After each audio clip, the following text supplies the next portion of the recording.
oui, je suis là. Ça y est, est-ce que vous m'entendez? Ah, c'est merveilleux. Je veux faire ma rubrique.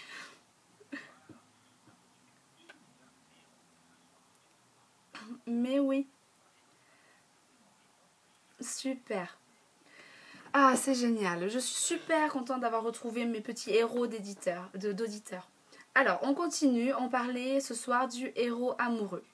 Alors, je recommence depuis le début. Comme ça, je suis sûre que tout le monde a bien entendu. Donc, je suis convaincue qu'il n'existe qu'une seule forme d'amour qui englobe tous ceux qu'on apprécie.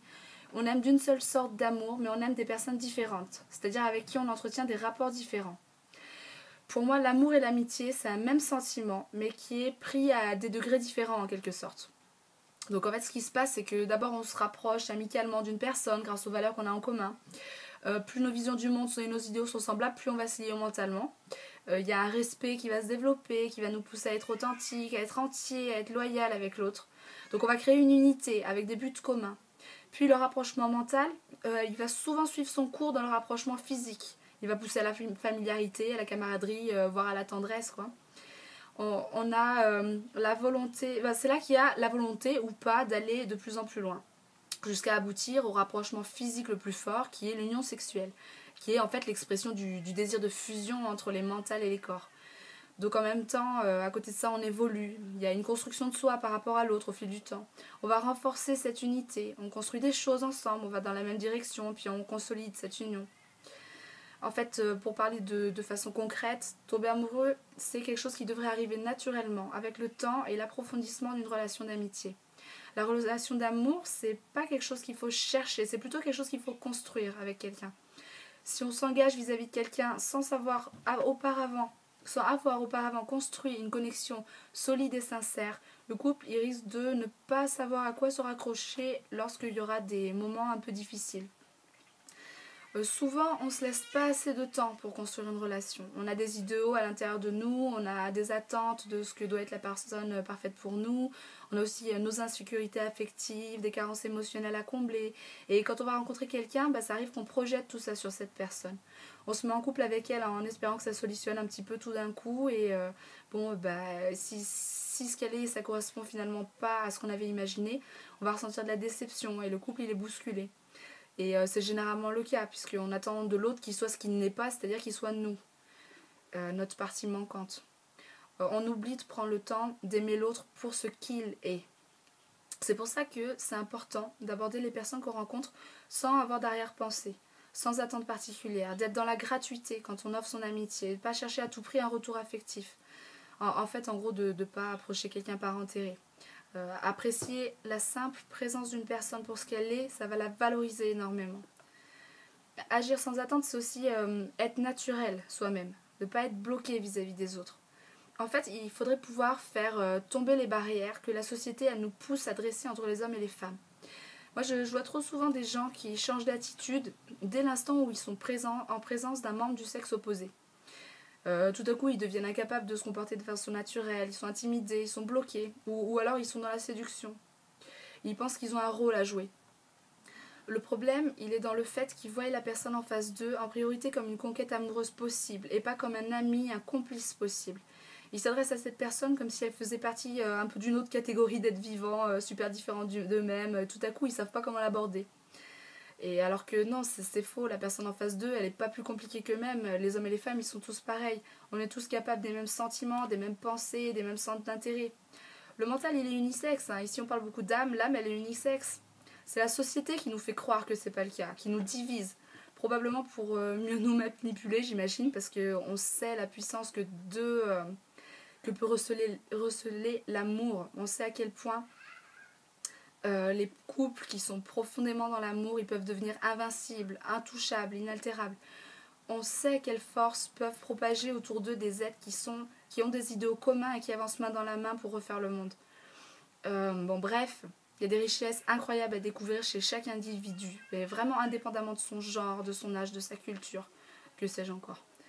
L'amour, ça devrait être le point d'arrivée unificateur d'une relation complète, entière et pleine de richesses.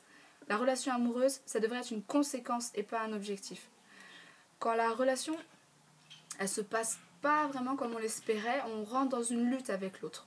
On essaye de trouver une solution dans des livres sur la psychologie de couple, on voit des thérapeutes, tout ça. Bon, ils nous disent comment fonctionne notre sexe, comment on doit se comporter. À mon sens, tout ça, ça fait que casser l'unité qu'il peut y avoir entre deux êtres. Ça nous fait croire que la solution, elle est ailleurs qu'en nous-mêmes. Il n'y a pas de fonctionnement particulier à l'un ou à l'autre. Il faut avoir confiance en l'autre et en sa capacité d'amour, en notre capacité d'amour. Il n'y a qu'une vérité, qu'une solution, c'est l'amour. L'amour inconditionnel, il peut nous sauver de tout.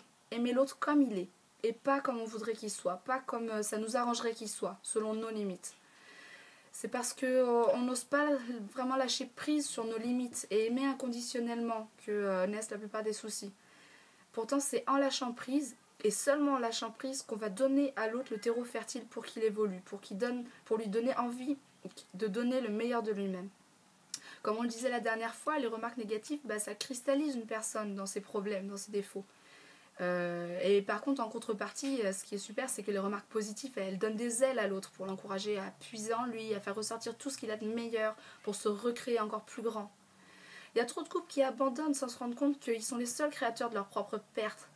Ils se noient dans une sorte de petit marécage de reproches et d'amertume. Le conjoint, il change pas au gré de nos envies, il fait pas exactement ce qu'on voudrait qu'il fasse. Alors notre ego, il en prend un coup, c'est normal. On pense que l'autre, il nous ignore, qu'il prend pas nos désirs en compte. Résultat, on lui en veut. La colère, elle prend la place du bien-être. Et elle domine un peu la relation. Mais, à mon sens, le bien et le mal, ils n'existent pas. Une chose, elle nous semble bien si elle encourage notre survie physique ou psychologique. Et elle nous semble mal si elle menace notre survie physique ou notre équilibre psychologique. Et justement, notre équilibre psychologique, il est entre nos mains à nous. On a tort de le remettre dans les mains de l'autre, même si c'est l'être qu'on aime. C'est un poids qui est énorme à porter pour lui, c'est beaucoup trop et il peut pas, et c'est pas normal. On perd notre libre arbitre en faisant que notre bien-être dépende de l'attitude de l'autre. Parce que l'autre, c'est pas nous-mêmes. Alors on aura toujours des choses à lui reprocher. L'être humain, il est dans un processus évolutif, c'est ça qu'il faut bien comprendre. La vie elle-même, elle est évolution. Pour parvenir à évoluer, le cerveau, il fonctionne de telle façon qu'il retient 5 fois plus. C'est des études qui ont montré ça. Il retient 5 fois plus fortement les événements négatifs à la base. Donc au départ, on est un éternel insatisfait. Mais heureusement, comme on l'a vu dans l'émission sur le cerveau, ça se travaille. Il faut voir que l'autre n'a pas de défaut. C'est nous qui avons des limites. On a des limites de crainte, on a des douleurs acquises dans l'enfance, des insécurités. Mais on peut travailler dessus et apprendre à nous autosuffire.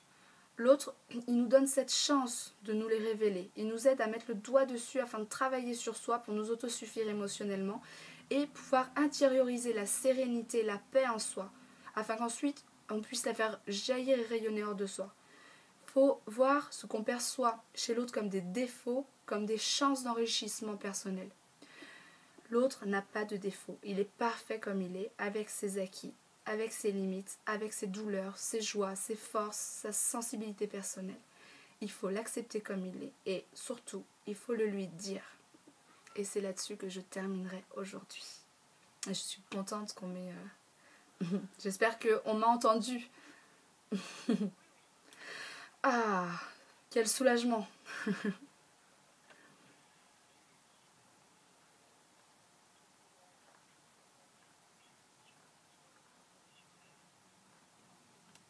L'amour tout court, exactement. T'as tout compris.